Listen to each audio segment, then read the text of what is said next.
कक्षा 11 वाले छात्र अपना इकोनॉमिक्स का त्रैमासिक परीक्षा का पेपर देख लीजिएगा। इस पेपर का समय 3 घंटे होने वाला है। पूर्णांक 80 अंक और आपको इस पेपर का संपूर्ण उत्तर इसी वीडियो में मिलने वाला है। सबसे पहले आप सभी को यहाँ पर कुछ निर्देश दिए गए हैं, इनको पढ़ लीजिएगा। इनको पढ़ने के बाद इस पेपर का हमारा पहला प्रश्न दिया है जिसमें सही विकल्प चुनकर लिखना है, जो आपकी परीक्षा में 6 नंबर के पूछे जाने वाले हैं। पहला देख लीजिएगा, औपनिवेशिक शासन काल में आय का मुख्य स्रोत था। तो पहले में करेक्ट आंसर आप सभी को लिखना होगा अ वाला कृषि।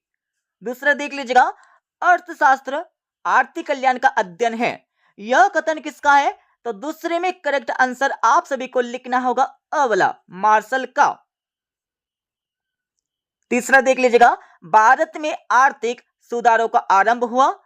तो तीसरे में करेक्ट आंसर आप सभी को लिखना होगा स वाला 1991 में। चौथा देख लीजिएगा, आंकड़ों के प्रस्तुतिकरण में पहला कदम है। तो चौथे में करेक्ट आंसर आप सभी को लिखना होगा अ वाला वर्गीकरण।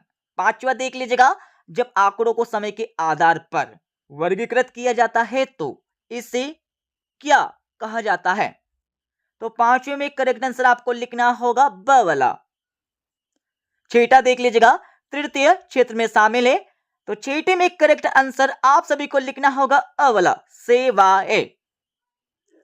दूसरा प्रश्न देख लीजिएगा, दूसरे प्रश्न में आप सभी को रिक्त स्थानों की पूर्ति करके लिखना है, जो आपकी परीक्षा में 6 नंबर के पूछे जाने वाले हैं। पहला देख लीजिएगा, पूंजीवादी अर्थव्यवस्था में प्रत्येक साहसी अपने लाभ को क्या करना चाहता है? तो पहले में लिखना होगा अधिकतम, अधिकतम करना चाहता है। उसके बाद आपका दूसरा देख लीजिएगा, नाबार्ड की स्थापना कब हुई? तो दूसरे में आप सभी को लिखना होगा, क्या लिखना है लिख लीजिएगा। दूसरे में आप सभी को लिखना होगा 1982 में, 1982 में नाबार्ड की स्थापना हुई। और तीसरा देख लीजिएगा, नियोजित आर्थिक व्यवस्था में आर्थिक सत्ता का क्या हो जाता है? तो तीसरे में लिखना होगा केंद्रीयकरण, केंद्रीयकरण हो जाता है। चौथा देख लीजिएगा, भारत की राष्ट्रीय आय में किस क्षेत्र का सर्वाधिक योगदान है? तो चौथे में करेक्ट आंसर आपको लिखना होगा सेवा क्षेत्र, सेवा क्षेत्र आपको लिखना है। पांचवा देख लीजिएगा, भारत में नई आर्थिक नीति वर्ष में लागू हुई। तो लिख लीजिएगा, पांचवे में लिखना होगा 1991 में। और छठा देख लीजिएगा, वर्गीकरण किसका आधार है? तो छठे में आप सभी को लिखना होगा आंकड़ों, वर्गीकरण आंकड़ों का आधार है। अब आप सभी देख लीजिएगा तीसरा प्रश्न। तीसरे प्रश्न में आप सभी को सत्य अथवा असत्य बताकर लिखना है। और यहाँ पर देख लीजिएगा, जो हमारा छठा रिक्त स्थान दिया है इसका उत्तर आपको और मिला लेना अपनी किताब से। तो यहाँ पर देख लीजिएगा, सत्य असत आपको बताना होगा तीसरे प्रश्न में, जो आपकी परीक्षा में आने वाले 6 नंबर के।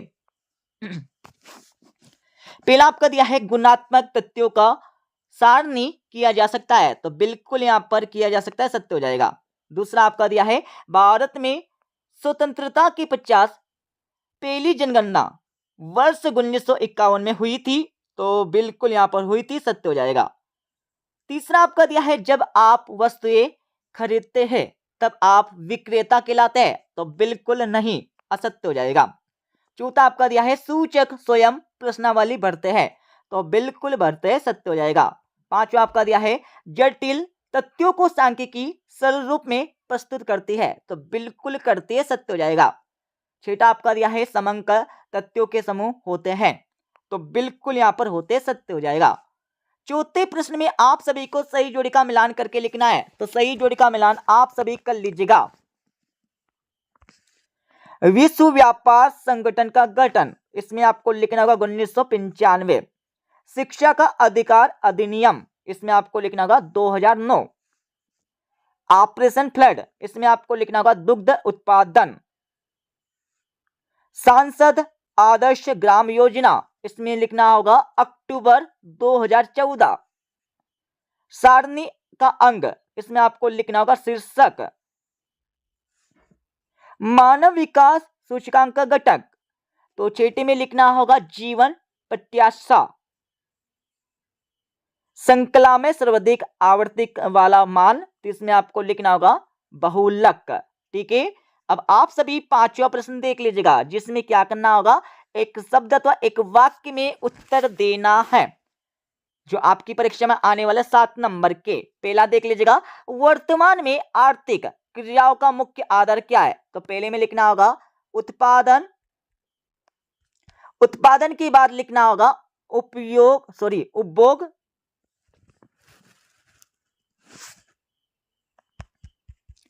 और उसके बाद आपको लिखना होगा निवेश। लिख लीजिएगा अपनी रफ कॉपी में, और या फिर डायरेक्ट पढ़ लीजिएगा। और दूसरा देख लीजिएगा, अर्थशास्त्र का जनक कौन है, तो दूसरे में लिखना होगा एडम स्मिथ। और इसके साथ ही यहां पर तीसरा देख लीजिएगा, आर्थिक क्रिया से क्या अभिप्राय है, तो इसकी परिभाषा आपको देना होगा। ठीक है, तो मैं बता देता हूं, लिख लीजिएगा अपने लैपटॉप में, जिसका संबंध मानवीय आवश्यकताओं को संतुष्ट करने के लिए सीमित साधनों के उपयोग से होता है, आर्थिक क्रिया कहलाती है। यह आपको लिख देना है परीक्षा में। चौथा देख लीजिएगा, एक वचन में सांख्यिकी को कहा जाता है, तो क्या कहा जाता है, यह आपको बताना होगा। लिख लीजिएगा सांख्यिकी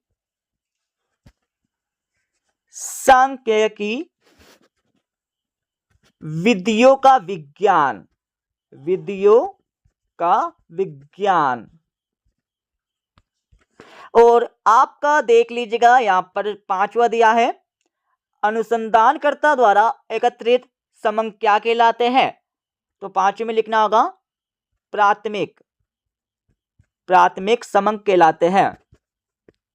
और छठा देख लीजिएगा, उस सांख्यिकी विधि का नाम बताइए जो कम खर्चीली है, तो लिख लीजिएगा छठे में लिखना होगा प्रतिदर्श विधि। और सातवां देख लीजिएगा, भारत में जनसंख्या की गणना के लिए कौन सी विधि अपनाई जाती है, तो लिख लीजिएगा, इसमें लिखना होगा सर्वेक्षण विधि। अब आप सभी 2-2, 3-3 एवं 4-4 नंबर के प्रश्न देख लीजिएगा। और हाँ, सभी के उत्तर आपको बता देंगे इस वीडियो के लास्ट में। आपका छेड़ा दिया है अर्थशास्त्र के विभागों के नाम आपको बताना होगा, अथवा आपका दिया है राजस्व से आप क्या समझते, इसकी परिभाषा आपको देना है। सातवां देख लीजिएगा, आर्थिक समस्याओं के कारण बताना होगा, अथवा आपका दिया है सांख्यिकी क्या है, इसकी परिभाषा आपको देना है। आठवां देख लीजिएगा, सांख्यिकी की 2 विशेषता आपको लिखना होगा, अथवा आपका दिया है अर्थशास्त्र के अध्ययन में सांख्यिकी का महत्व बताना है। नौवां देख लीजिएगा, समंक किसे कहते, अथवा आपका दिया है जनगणना से क्या आशय, इनकी परिभाषा आपको देना है। 10वां प्रश्न आपका दिया 10वें के बाद 11वां, 12वां, 13वां। ठीक है, सभी के उत्तर आपको बता देंगे। और 14वां प्रश्न 14वें के बाद आपका 15वां, 16वां, 17वां, 18वां। ठीक है, और 19वें प्रश्न में क्या करना होगा, समांतर माध्य आपको ज्ञात करना है इसमें।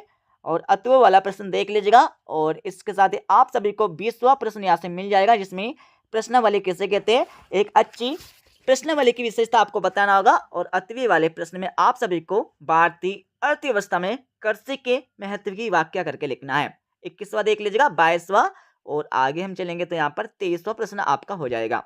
अब मैं इस पेपर का फुल सॉल्यूशन आप सभी को बता देता हूं। जैसे कि हमने आप सभी को क्वेश्चन नंबर 1 से लेकर 5 तक के उत्तर पहले बता दिए, अब आप सभी क्वेश्चन नंबर 6 से लेकर 23 तक के आंसर देख लीजिएगा। तो ये हमारा छठे प्रश्न का उत्तर हो जाएगा। छठे के बाद ये हमारा छठे का अतवे का उत्तर यहाँ से हो जाएगा। ठीक है, और आप सभी देख लीजिएगा 7वें प्रश्न का उत्तर। 7वें के बाद आगे हम चलेंगे तो आप सभी को 7वें प्रश्न का अतवे का उत्तर यहाँ से मिल जाएगा। इसके साथ ही आप सभी को 8वें प्रश्न का उत्तर यहाँ से मिल जाएगा। 8वें के बाद 8वें का अतवे का उत्तर आपको दिया है। और इसके साथ ही आगे हम चलेंगे तो आप सभी को 9वें प्रश्न का उत्तर यहाँ से मिल जाएगा। और आप सभी देख लीजिएगा 9वें प्रश्न का अतवे का उत्तर। और आगे हम चलेंगे तो आप सभी को 10वें प्रश्न का उत्तर यहाँ से मिल जाएगा। ठीक है, और देख लीजिएगा 10वें प्रश्न का अतवे का उत्तर। और आगे हम चलेंगे तो यहाँ पर 11वें प्रश्न का उत्तर यहाँ से मिल जाएगा। 11वें प्रश्न का अतवे का उत्तर देख लीजिएगा और आगे हम चलेंगे तो आप सभी को 12वें प्रश्न का उत्तर यहाँ से मिल जाएगा। 12वें के बाद आगे हम चलेंगे तो आप सभी को 12वें प्रश्न का अतवे का उत्तर यहाँ से मिल जाएगा। 13वें प्रश्न का उत्तर आपको यहाँ पर मिल जाएगा। 13वें की बात 13वें का अतवे का उत्तर यहाँ से मिल जाएगा। और 14वें प्रश्न का उत्तर देख लीजिएगा और आप सभी को 14 का अतवे का उत्तर यहाँ से मिल जाएगा। और आगे हम चलेंगे तो आप सभी को 15वें प्रश्न का उत्तर यहाँ से मिल जाएगा। ठीक है, और आप सभी देख लीजिएगा 15वें प्रश्न का अतवे का उत्तर और आप सभी को 16वें प्रश्न का उत्तर यहाँ से मिल जाएगा। और आगे हम चलेंगे तो आप सभी को 17वें प्रश्न का उत्तर यहाँ पर मिल जाएगा अतवे का। और 18वें प्रश्न का उत्तर आपको यहाँ से मिल जाएगा। 18वें के बाद आगे हम चलने वाले तो 19वें प्रश्न का उत्तर आपको यहाँ से मिल जाएगा। 19वें के बाद 20वें का अतवे का उत्तर यहाँ से मिल जाएगा। ठीक है, और 21वें प्रश्न का उत्तर आपको यहाँ से मिल जाएगा। देख लीजिएगा 21वें के बाद आगे हम चलने वाले तो आप सभी को 22वें प्रश्न का अतवे का उत्तर यहाँ से मिल जाएगा। और हाँ, 23वें प्रश्न का उत्तर आपको स्वयं अपनी किताब से देखकर पढ़ लेना है। ठीक है, मिलते अगले वीडियो में।